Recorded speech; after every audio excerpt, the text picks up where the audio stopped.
All right. Hello and welcome to this session of the Chinese Business History webinar here at the Hong Kong Institute for the Humanities and Social Sciences.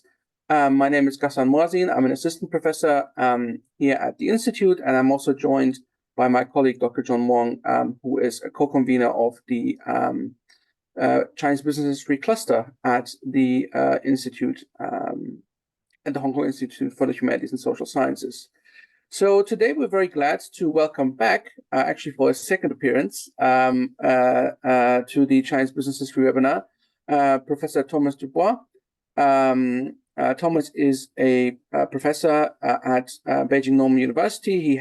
He's a historian of modern China and has worked very broadly on different aspects of modern Chinese history, and particularly rural religion, over the past few decades, and he has now kind of shifted somewhat his research to the history of food in China, and has already started to publish widely on that. And part of that is what he's going to talk to us about. I should mention that his new book, China and Seven Banquets, A Flavorful History, is already out, as I've just learned, in Britain, and is about to come out in North America. So have a look out for that. It's coming out with Reaction Books. And today, Professor DuBois is also going to talk to us about sort of a different aspect of his research on the history of food in China. And his talk is entitled Business History Without Business, Making Sense of China's Pre-1949 Cattle Trade. Before I hand things over, as usual, our format is around half an hour of a presentation by the speaker, and then we'll have some time for Q&A. If you have any questions for Professor DuBois, please just submit them through the Q&A button in Zoom at any time throughout the talk or through the Q&A period, and I will then read them out during Q&A. But I don't want to take up any more time, so Thomas, if you're ready, please feel free to start with your presentation. Thank you very much. Thank you for the invitation and for the kind introduction. Let me share my screen. This is something do we see the PowerPoint? We do. Okay. Yes. This is something I have not done before. I'm presenting on an article that has just been published. And so the information is up on the screen if you would like to read along. I think we don't quite see the... Thomas, I think we don't quite see the PDF. Oh, no. Okay.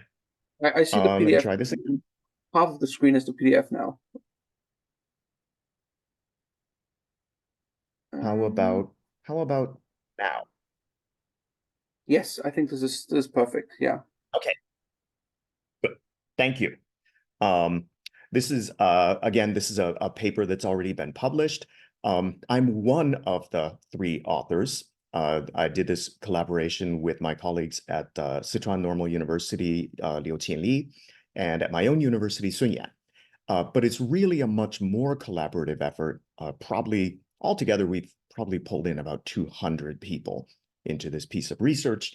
And that's, in addition to the content, I'd like to emphasize the methodology, because this was really an experiment in broad-scale qualitative research. So beyond I'm the one speaking, but I'm really speaking for and with a very large number of people.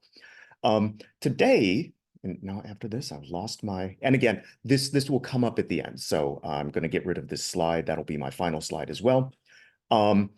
We have two challenges. There are not a lot of cases where you can really say we are crossing content and methodology in this particular way. But in this case, I think we do. This is a business history question and a Chinese history question, equally so. And each one has its own challenge. The business history challenge, Adam Frost has summed it up very nicely in his call for papers for a business history special issue. So you can have a look at that. It's much more eloquent than I can say it. But the question is, why do we need to look beyond Western business history? And it's not just the place, it's the methodology and the sources, because Western business history, the paradigm, uses two kinds of sources, primarily firm archives and political archives, government archives. But any historian will know that the archives lead you to your destination. They lead you, they create your question. So the question is, what about questions? What about topics that don't have that kind of archives? And historically, that would be a great deal of certainly the non-Western world. So there's something you see in any kind of post-colonial studies, archive blindness. If you rely on one particular kind of archive, you're getting one kind of story, yes, but you're also getting one particular set of questions. And even when we look beyond Western business history, for example, this outstanding article by Austin, Davila, and Jones, and again, don't worry if the citation isn't complete, it's all in the bibliography. What I see them doing is really kind of variations on a theme. So they look at Africa, Latin America, and East Asia and say these places have a different attitude towards risk, towards debt, towards political risk, et cetera. But I see that kind of as variations on a theme. There really is the question of what do you see if you see something in a more profoundly different way because of a profoundly different type of source? That's the first question. The second question, or the second challenge, the real challenge is that my PowerPoint isn't moving. There we go. The second challenge comes from Chinese history. It's a content challenge, and this is much more straightforward. Did China have cows? Did China have cattle? Or if we want to be more philosophical about it, did China have enough cattle? Do any of us really? And when I say enough cattle, this is because cattle are important. They're the primary source of labor is animal labor. Before the mechanization of agriculture, and this is really the mid-1980s only when that happened. So this is a very recent phenomenon. We know that cattle are important for agriculture because it's illegal to slaughter them. This is something that goes back not to the Qing dynasty, but to the Qin dynasty. So this is a 2,000-year-old ban on cattle slaughter because cattle are important to agriculture. Now, by World War I, China has become an exporter of beef, and over the next few decades, this becomes a very important industry, particularly coming out of Qingdao. So there are accusations made at the time and made in retrospect that this was essentially imperialist resource extraction, that this is the source or one of the sources of China's rural poverty. Now, the problem is we have no idea. There are no sources on this. When you talk about this from a peasant economy or political economy perspective, the role of animal labor, these are based on very few in number episodic glimpses that people have made. We'll take the most expansive rural survey. That was the one by John Buck, but the same goes for the Mantetsu data or the other data. They have nothing to say about animal labor. They'll tell you how many pigs there are, how many chickens, how many goats, but cattle, the only thing that John Buck says about cattle is there are few animals per farm, chiefly because the farms are very small. This is after a survey of something like 16,000 farms. This is a fundamental question that is unanswered. So we have two questions coming together. One, how do we see things that the sources don't show us? And two, how do we see the cattle, and in particular the cattle trade, if the sources don't reveal it? So these are two sides of the same question. We have a question-driven research rather than a source-driven research, not just finding sources and finding something, what do these sources say? We have to do something different. We have to find out how many cattle there are, how they were traded, by whom, from where, what have you, how important they were in the peasant economy. And we have to do this in the absence of sources, which again is the name of the call for papers that is coming up in business history. So it's a different kind of research, and it's a particular challenge, particular set of challenges. Again, just like advancing my PowerPoint. There we go. How do we do it? Business history actually provides a very good way to address this problem, and that's through intermediation. This is something that a group of scholars in Rotterdam and Leiden, and now in Norway University of Technology, had been working on for a while. That's how I encountered this question. Intermediation reveals, as I say in very bold letters here, it reveals a trade system. Now, what is an intermediary? It's anyone who provides a service. So if you look at all of these little services and you put them together, you see what the trade system needs as it progresses from primary production to final market. So something like tea, somebody grows it, somebody drinks it, but in between has to be packaged, has to be graded, has to be disinfected, has to be financed, has to be insured, of course, and it has to be physically transported, on and on and on. So at each stage, somebody's providing a service of value added, and as a result, it's moving forward. But you put all those services together and you see the entire tea trade system. Now, this is important for cattle because cattle are very hard to see because they move. And I'll go back to the previous slide. Ian Blanchard, where I got the inspiration for this paper, was in early modern Europe. The cattle trade, scholars didn't know about it until the early 1980s. Why? Because everybody's a local specialist and everybody knows that cattle pass through Mainz or Venice or what have you. But it was much harder for them to put that together to see a continent-wide trade going from east to west. And that was primarily for beef cattle. But, you know, the fact is that when you can't see something like this, it's very easy to miss something very big. And when I say big, in Europe, the value of the cattle trade, this is early modern Europe, 17th, 18th century, was 4/5 of the value of grain. That was the estimation that they made. That's very big, but because it moves in a different way, it's hard to appreciate the scale. In China, even more so, because no large firms, no clear geography of productive advantage, as you would see in Europe as it moves from Hungary to Germany, for example. No system of recording animals that have passed through a place, on and on and on. It's small scale, it's multi-directional, it's seasonal, it's local, and a lot of it is off the books, again, because cattle slaughter, in particular, that particular stage of the animal's life, is illegal, or at least is very heavily restricted. So what do? My proposal is to look for intermediaries, the people who facilitate the trade. And in China, these have a very long history. If you look at the Shijing, there's a figure called the Zhang. That's the very first character there. That's a trade intermediary. By the Tang Dynasty, they're called Hulang. Literally an in-between.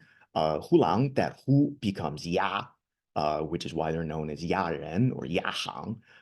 They're known as Jingji, is how you would call them most commonly today. Brokers, the same as if you're buying an apartment, you would find a Jingji or a Zhongjianren. So these are the people that we want to see, and we're going to put them together and figure out what the cattle trade looked like. That's the theory. That's what we're working with. Now, how do you do this? How did I come up with the idea? Is spend a lot of time in Shandong, Henan cattle producing areas, actually a lot of other cattle producing areas. And Jingji as a life, not a lifestyle, as a profession, as an occupation, is quite common. Everybody knows these. They call them different names, but these people do exist. They existed in the 1980s, and they existed in the 1930s, which is if you did these interviews maybe 40 years ago. When I started doing interviews, you find somebody old enough, you can locate former Jingji, and you can ask them everything you need to know. So this is me. I'm the bald one. This is me doing an interview in Henan, in Xinyang, in Nanyang, Zhouping, where not Zhouping, Zhenping, which was a big cattle exporting area, cattle exporting, talking to a former Jingji. I also, with my collaborator Liu Qinli, she interviewed family acquaintances and family contacts in and around Chengdu and I think Mianyang in Sichuan. And what we found was proof of concept. We found that if you find one of these old D&T, they can tell you everything you need to know about how the trade worked, who sold from who to whom, how the actual folkloric practices of the position of the broker, how those worked, because this is a social figure. This is part of the process of outsourcing trust. Is you have to know that this guy knows what he's doing, which means he behaves in the right way. And yes, it's he, because this is a gendered profession. These are all men. And I had with these people in Henan and Shandong, Heze and Nanyang, Zhongmadian, these kind of places. And then Liu Qinli in Western Sichuan. We met these people, we had long conversations, and realized that this is an important question and that these people exist. And we have a very short window of time to talk to them. And then COVID hit. So we had two big problems. One was, this is a very local phenomenon, extremely local, even between Henan and Shandong, to eastern Henan and western Shandong. These are very close physically.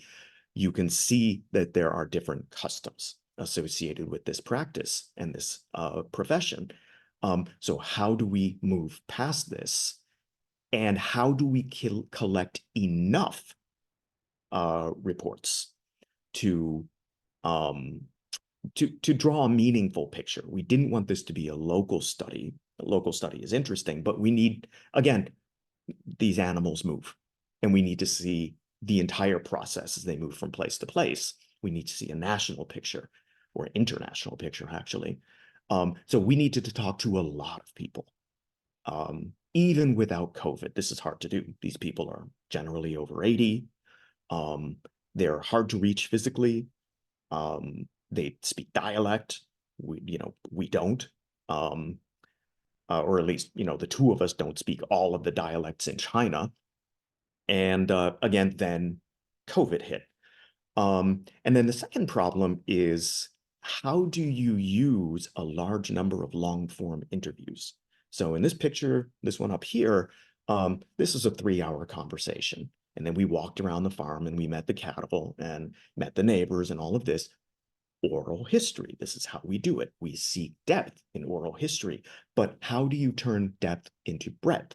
So how do you recreate this in a form that summarizes and allows for comparison, allows for meaningful geographic patterns to emerge? And after a lot of trial and error, we came up with the process of outsourcing interviews. And we got the idea because, again, it was the COVID lockdown. Everyone was at home. On the other hand, everyone's at home, meaning our students. We were doing what you see in this citation down at the bottom of the page. What a lot of people did is, all of our students at home take the opportunity to do oral history of your own family. So I was teaching a course on food studies, and I would ask my students, ask your parents and your grandparents about what it was like to eat in the 60s and 50s. What did the markets look like in the 80s, and how have they changed over the past few decades, et cetera, et cetera. So we could use this not just for teaching, but for a real research project. We narrowed down the question. We tried just saying, oh, you have a grandparent at home who does this? Great. You speak the dialect of your grandparent, even better. Interview your grandfather, record the whole thing, and we'll watch it. We realize that is absolutely unworkable because the 2-hour interview, and we want lots of them. So we came up with a compromise, which I would call a qualitative questionnaire. It's not checking boxes. How many animals did you sell a year, what have you? And it's not a free-form interview. It's taking our student volunteers, and eventually we ended up with about 80 of them, and training them beforehand, training them in the methodology and the purpose of the project. So we told them basically we want to see practices and we want to see geography. Those are the main ones. And this is a simple version, what you see on your screen, of the questionnaire. The questionnaire is more complex than this. This is the essence of it, however. And ask all of these questions to your grandfather or your granduncle or your elderly neighbor and summarize the results. If they have something that's really quotable, and you'll notice that number 5, other free answer, if the answer doesn't fit, or if they say, look, you're asking the question the wrong way, absolutely tell us this. You know, the same thing you would do with oral history. But what we ended up with a good happy medium where we had 80 of these reports eventually come in from all over the country, and we could read them and compare them and use them and map them, as you're going to see. So this is one of the people in Gansu. People, first of all, the students were extremely enthusiastic about this. We asked our own students, and then we asked them to ask their friends, and it snowballed that way, and we got more than enough responses. We also had family friends, you know, people like this, neighbors who were willing to do it. We did pay a small gratuity, 100 yuan, which is about 12 US dollars. More a thank you than anything else. Almost everybody gave that money to the interviewee because, again, elderly and they need the cash. To supplement this, and this is Sun Yan, went through newspapers, government reports, ethnographies, all of this material from the 20s, 30s, and 40s, and found another 120, 130 data points where this is mentioned, intermediation in particular, in print sources. And they tend to be very, very short. There was a market held this day. There was this person there, that level of detail. So very little. But you put them all together, and we have 80 interviews, and 80 interviews are part of this larger picture, about 200 data points, which is a lot of local pictures. All of these pictures are individuated images, how cattle are traded, by whom, from where, to what end. And the reason we would want to compare written images, written sources, and interviews, of course, interviews can be far more in depth, but just showing that these are apples and oranges sorts of images. The green dots represent newspaper or other written mentions, overwhelmingly located in Shanghai, as written sources from the Republican period almost always are. If not Shanghai, then a handful of coastal provinces, Zhejiang, Fujian, Shandong, Jiangsu. Those are the big ones. A much smaller number coming from the interior. We, on the other hand, primarily worked in the interior, particularly Shandong, Henan, a little bit more from Inner Mongolia, but the largest number coming from the southwest, almost completely invisible part of the country if you only look at newspaper sources. And this is what we found, this beautiful bowl of spaghetti. This is every time somebody mentioned an A to B route. And I will explain this in a minute, but you know, it's very different from a Smithian geography of, well, you can see a logic in this. I spent a long time on these arrows, so please enjoy them. But it's clearly not a pasture to farm pipeline, which is, I think, what a lot of the historical political economy imagines. Okay. Of all of these, again, 200 data points, and in particular, the 80 in-depth interviews, we could divide them into 3 basic types. And each type had a different purpose and sort of intermediation. The first of these 3 types is what we call persistent supply. And what that is an area that produces cattle and needs to export them. Most notably, but not uniquely, the northern grasslands. So you look at somewhere like Mongolia, Hulunbuir. This is a picture of Mandoli, cattle just walking around the streets, obviously, and a historical photo, but you do see them walking around even now. And while they're on the grassland, they're very easy to produce, but they're not worth much. So every year, as part of the pastoral cycle, there would be a big die-off because you would get extremely cold, and it's not worth it to pen them and feed them over the winter. So you want to sell them in the fall. And if you don't, they're not worth anything. So intermediation consists of primarily conveyance, moving them from the pasture to the market. And the biggest market is Beijing. The reason the biggest market is Beijing is because it's called the Golden Road from Zhangjiakou to Beijing. This is a very big market for slaughter cattle, 牛街, the beef street. Now, that sort of intermediation is highly expert, has a very high wall of expertise. Not everyone can do it because you have to know the market you're buying them from. You have to know the market you're selling them to. You need to be able to mount a caravan, taking things in and moving cattle out. You have to know where the grass is. You have to know where the water is. This is not a casual sort of intermediation. This is not something that a non-expert can do. But there is a non-expert version of it, which is marginal land near farmland. So, for example, foothills, for example, marshland.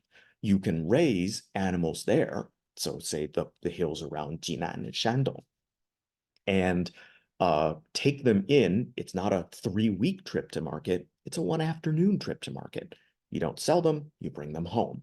So there's that, what do we call it? That driving factor, the push factor of supply. You can see it on the big scale, the small scale. Each one has its own type of intermediation, but the essence of this intermediation, some more expert, some less expert, is still getting the animal to the market. That's the first type, persistent supply. Second is specialized demand. And specialized demand is really this high-end beef export. And there are a lot of different pipelines, but the largest one is going from Qingdao to Japan. And that started really after World War I and blew up in a huge way in the 1920s and the 1930s. I've written about that elsewhere. But what is specialized about it is that the animals have to be high quality. High quality means they have been fattened, which is the process that you see here. This is in Inner Mongolia, in Tongliao. You take an animal off the pasture. You slaughter an animal off the pasture. It doesn't have much meat, and certainly gustatorially, it's not as tasty. It's not as tender. You need fat. So preparing these animals for market, you're doing something that you would never do in a pastoral economy, which is tie them to a pole and fatten them up. And that is a value. That's another type of intermediation. That's a value added process. And you double the weight of the cow, of the animal pre-slaughter. There's also checking that these animals are, they're veterinarians. They're disease-free. Who is hiring these people? The slaughterhouse.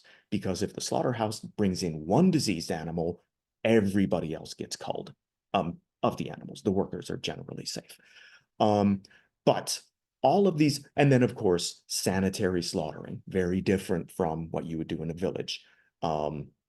Freezing, shipboard freezing, refrigerated shipping, all of these different things, these are value added. And as a result, what is coming out of this pipeline is worth about at least 3 times more than, and that's inside China, worth 3 times more than the animals that are just being slaughtered casually in a village slaughtering grounds. Get to Japan, it's even higher. Now that specialized demand, and there are other sorts, for example, fighting animals in Yunnan, Guizhou, Guangxi, these places, there is a big demand for fighting animals. You have specialized scouting.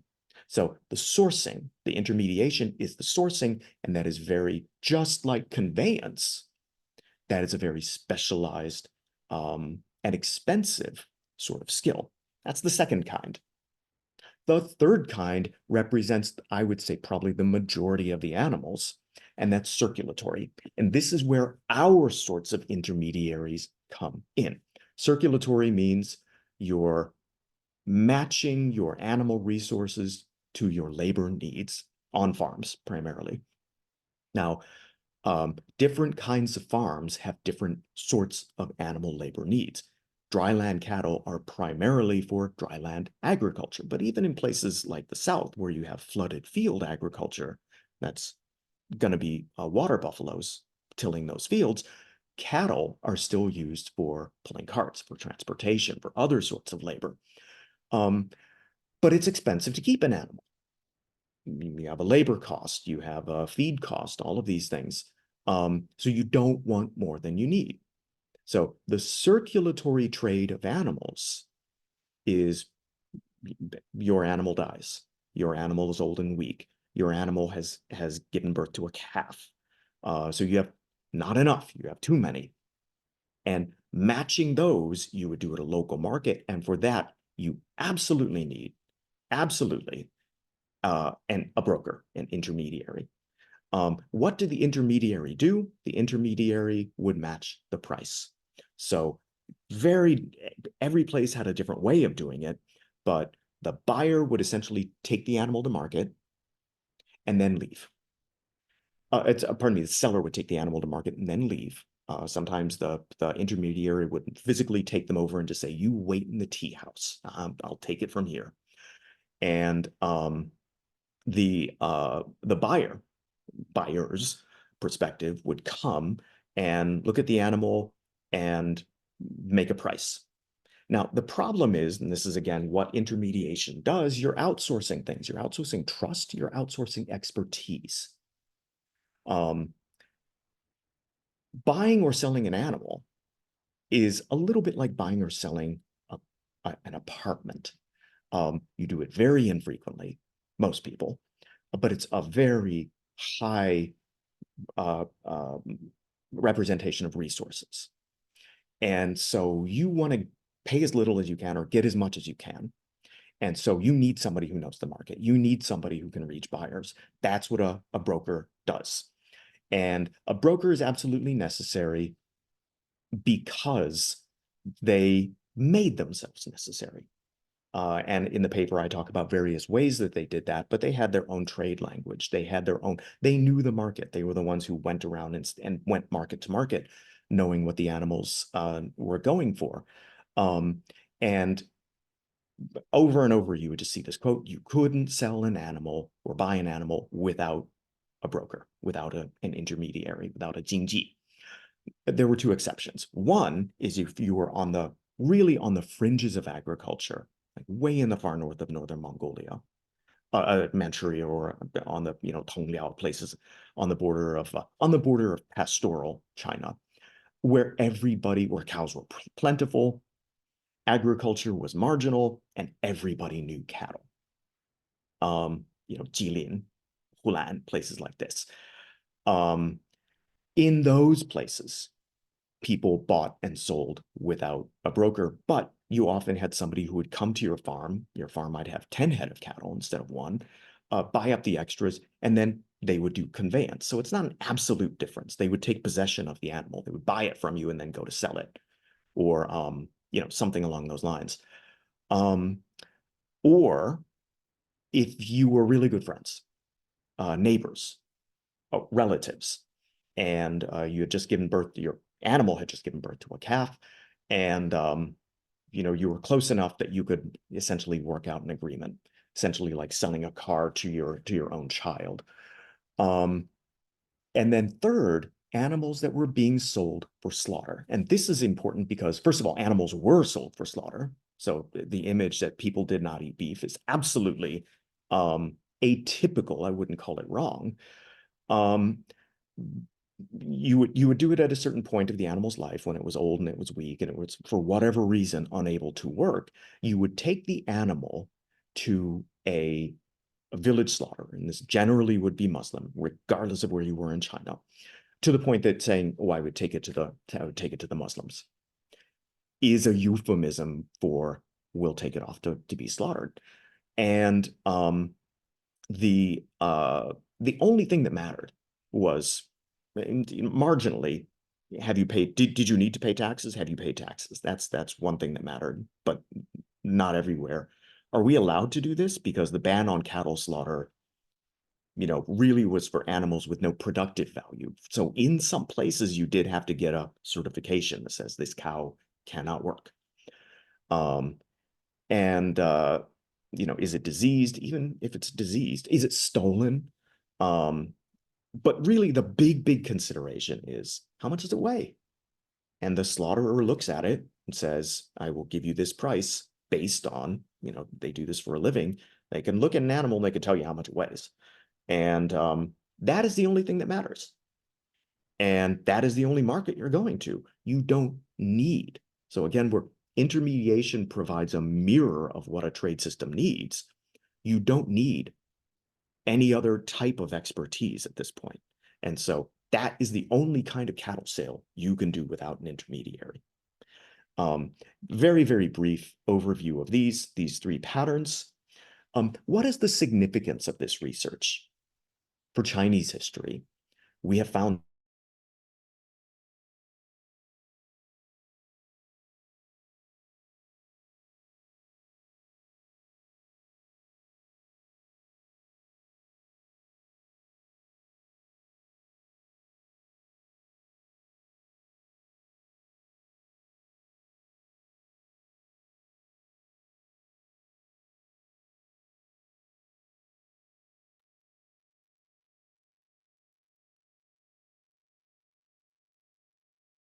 I think we might have.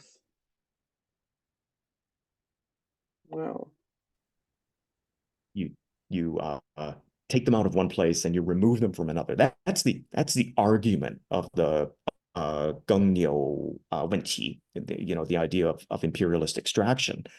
And it's not true. The market for beef cattle is a distinct entity. The market for fighting animals is a distinct entity. And the market for farm animals is a distinct entity. So the imperialist predation argument is one that I think, when you look at it in detail, doesn't hold up. Thomas, Are there? Can I interject for a second? I think we Yes. missed you for a little while. I think we lost you Oh, when no. we started talking about significance. So maybe you want to dial back a minute or Okay. two. Sorry. Okay. Thank you. The significance, there's some for Chinese history, for business history. For I'm sorry, Chinese Thomas. history, I'm not sure whether you deactivate your PowerPoint, but we can't see it at the moment. how about now? Let me see. I think I'll do this again. Preview, share. PowerPoint. Yeah, it's back now. There Okay, we go. great. We're back. Okay. The significance for Chinese history, we wanted to know, are there animals? Yes. Yes, there are. They are everywhere. They're scattered throughout the economy in the numbers that are needed, because people fine-tune their resources to a very high degree of sophistication. So if you need one animal, you have one animal. If you need to share an animal with your neighbors, you do it that way. If you need to rent it only for plowing, you do it that way. So animal labor is a market that is served by all sorts of supply. Imperialist predation as a drain on the productive resources, particularly the idea that if people are exporting beef cattle, they're losing farm cattle. That is not true. The reason is these are different, separate markets.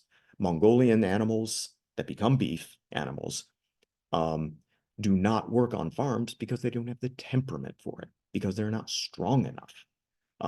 Cows ain't cows, as I shall say from now on. There are different, very distinct markets, and each one has its own type of supply, including the market for labor, which is well supplied, short of a famine or a flood or what have you. That's the first one. And again, this is something that was not known. Now I have to emphasize this is a very vital question. Nobody was able to answer it. The second, for business history, I think it's all of the things that call for papers is asking for.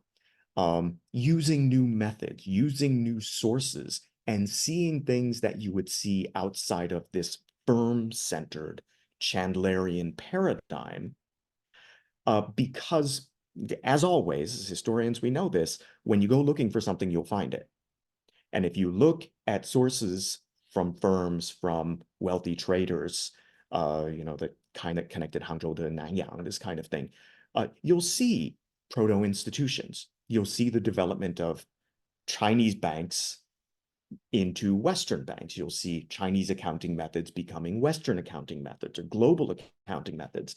And that sort of teleology, it is an important historical story, but when you look at those sources, that's all you're going to see.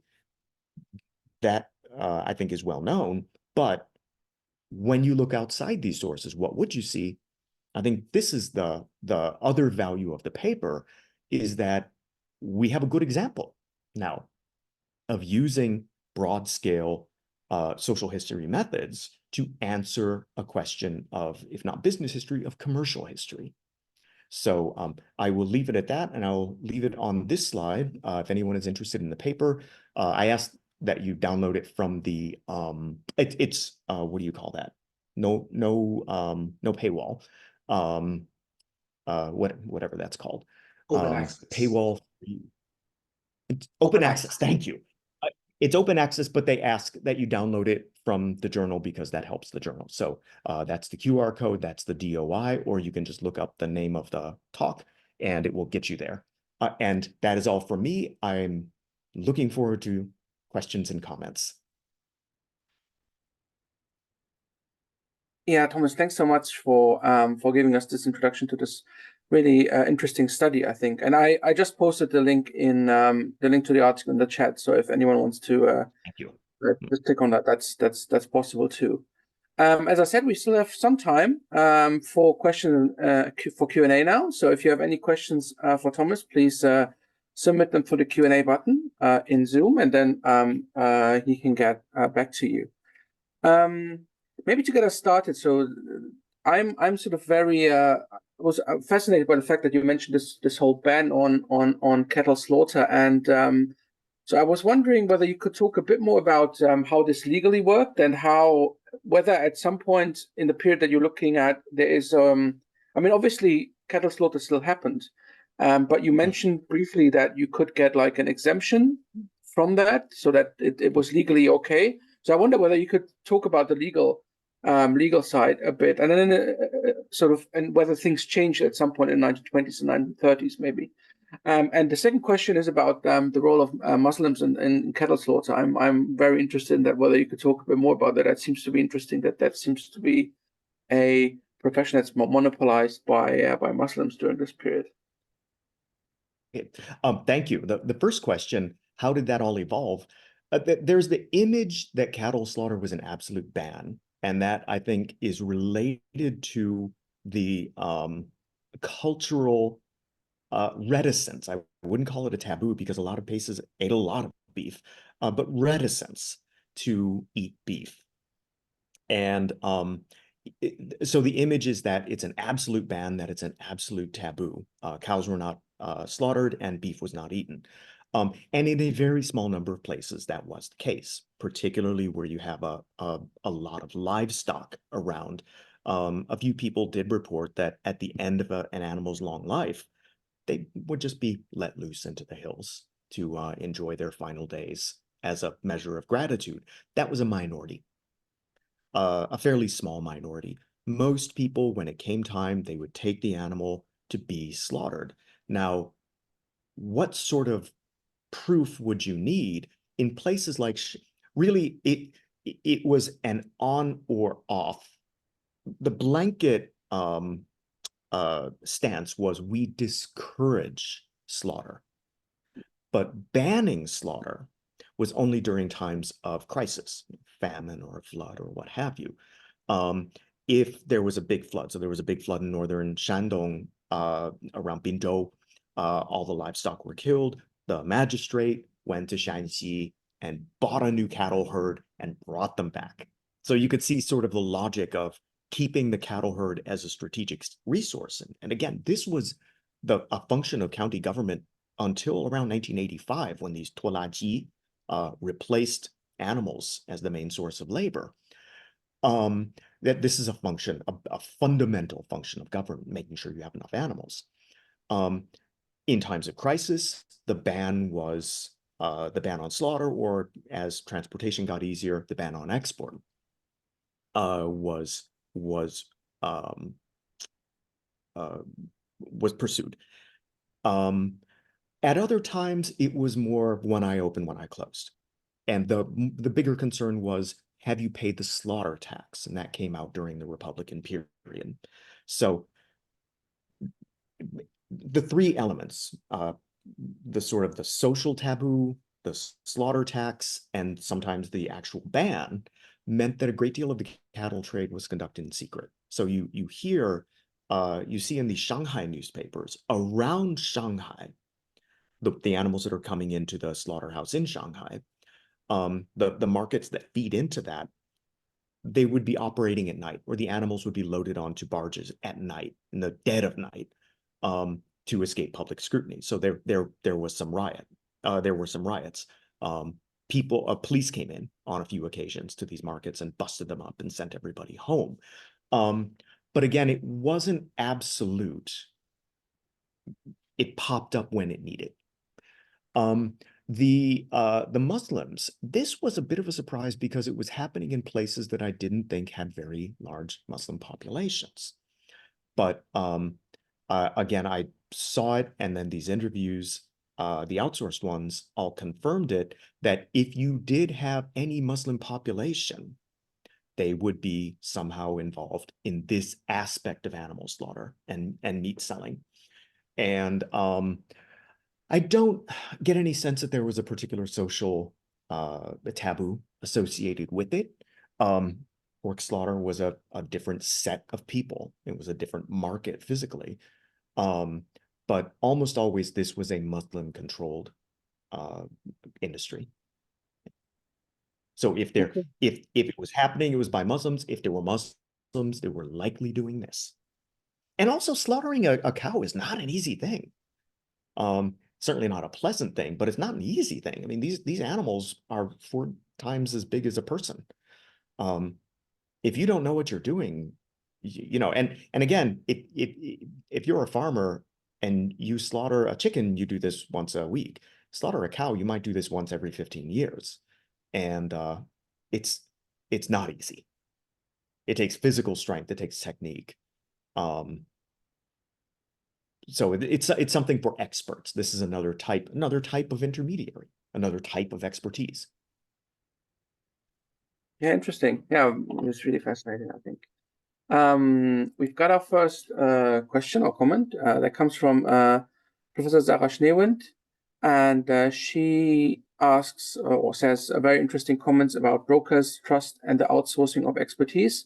I've been using the Chicago School Sociology of Occupations to study ordinary people's work in Ming times, and the description fits a number of different occupations as well as brokers and other intermediaries. I'd love to see you slice and dice your data another way using these sociological concepts. If we use them for different occupations, we can get a holistic vision of society, just the way you figured out to get a holistic vision of the cattle trade. I have a manual in that sociological framework for historians coming out from Amsterdam University Press.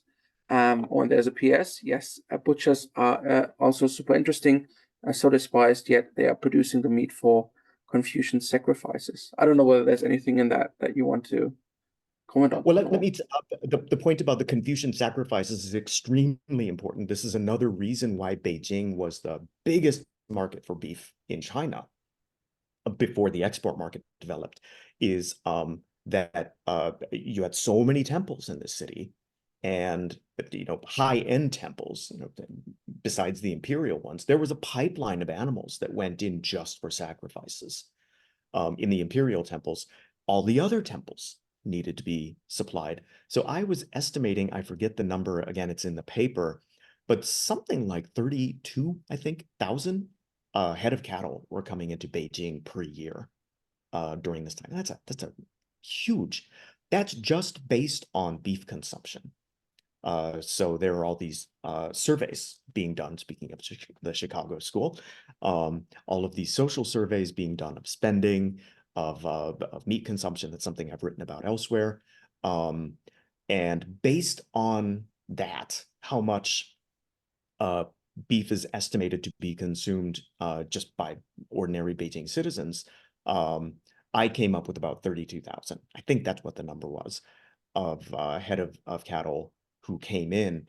But of course, how much of this meat is coming from temple sacrifices? That's another question.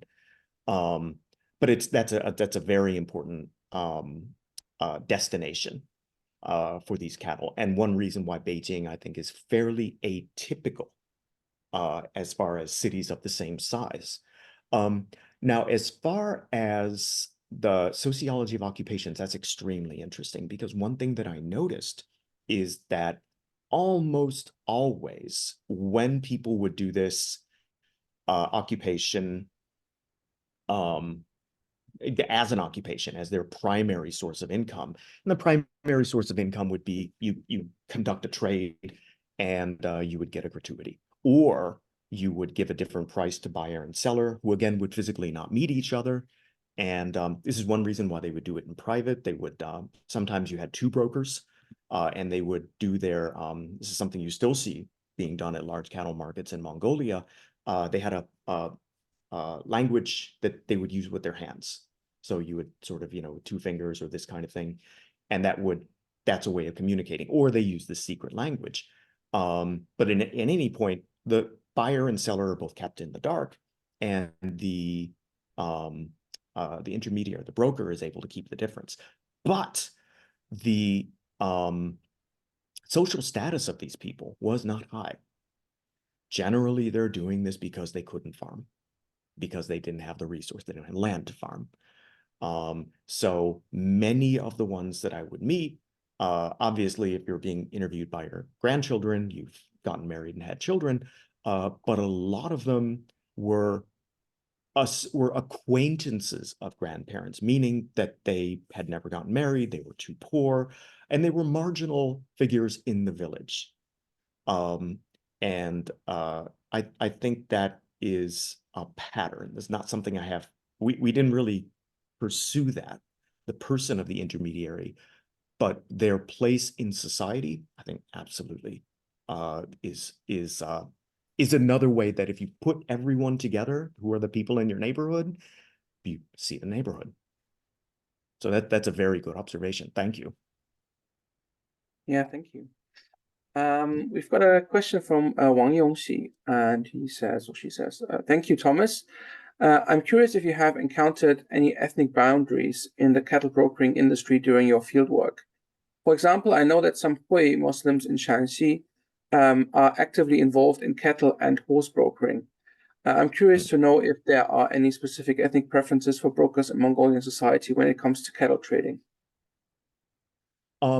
There are ethnic boundaries, and crossing these boundaries is, of course, one of the main types of intermediation. The best example is the people who physically go to the markets in Mongolia or Hulunbuir, inner or outer Mongolia, because they're also outer Mongolia, Muliastai. These people needed to, be bilingual, bicultural, and they needed to understand that, these pastoralists wanted a certain, not just tea, but a certain type of tea. They wanted certain types of paper, certain types of medicine.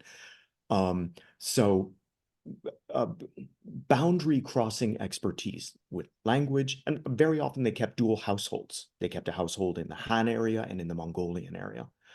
The same thing with Tibetan.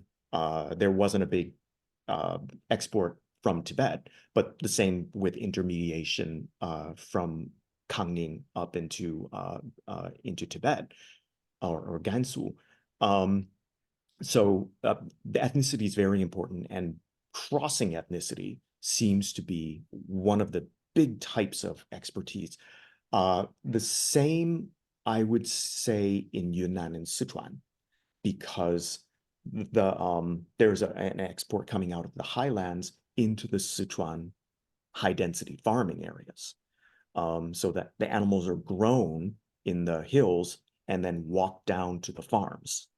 And very often the people in the hills are ethnic minorities. The merchants that I have seen tend to be Han.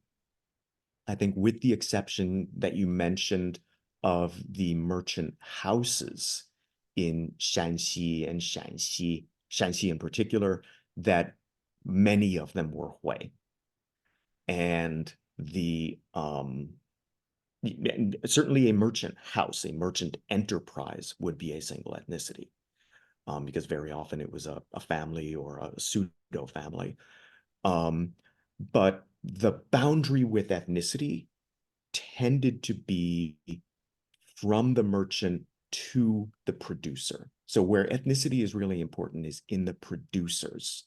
And one of the main boundaries to getting into the trade was that you had to be able to operate in these non-Han areas. So the merchants and the conveyors tended to be either Han or Muslim, but they worked with people that were non-Han and non-Muslim. Thank you. Thank you. Very good point. Yeah, we're almost out of time, but I think we have time for at least another question. That comes from Gwen Bennett, and the question is, your map with arrows indicating the direction of cattle movement showed a lot of arrows converging on Jinan in Shandong. What makes Jinan become a center of cattle trade? Well, one reason we have so many centered on Jinan is because we had a lot of people working for us in Jinan and Tai'an. So that's one reason, just to be honest, that's where just a lot of our sources were. But Jinan was the market that fed Qingdao. So one of the earliest, you have a lot of the early rail lines. One of the earliest was between Jinan and Qingdao. The area that raised cattle is Western Shandong, the area that, and then they would be taken to Eastern Shandong. So the biggest cattle market for the Qingdao industry was just to the southwest of Jinan. It's now part of the city. It's around Jingshilu. All of the, so this is again, we see small scale intermediaries. They would come in from Laixi, they would come in from Tai'an, this kind of place, Changqing. There would be specialized drivers who would drive them into the Jinan market. There would be specialized buyers who came out from Qingdao, representing the slaughterhouses, to buy at the Jinan market.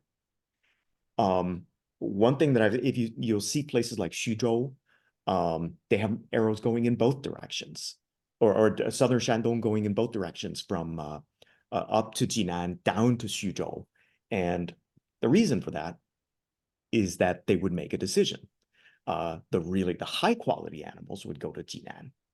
The lower quality animals would go to Xuzhou, because there is a beef market there, but it's not nearly as fancy.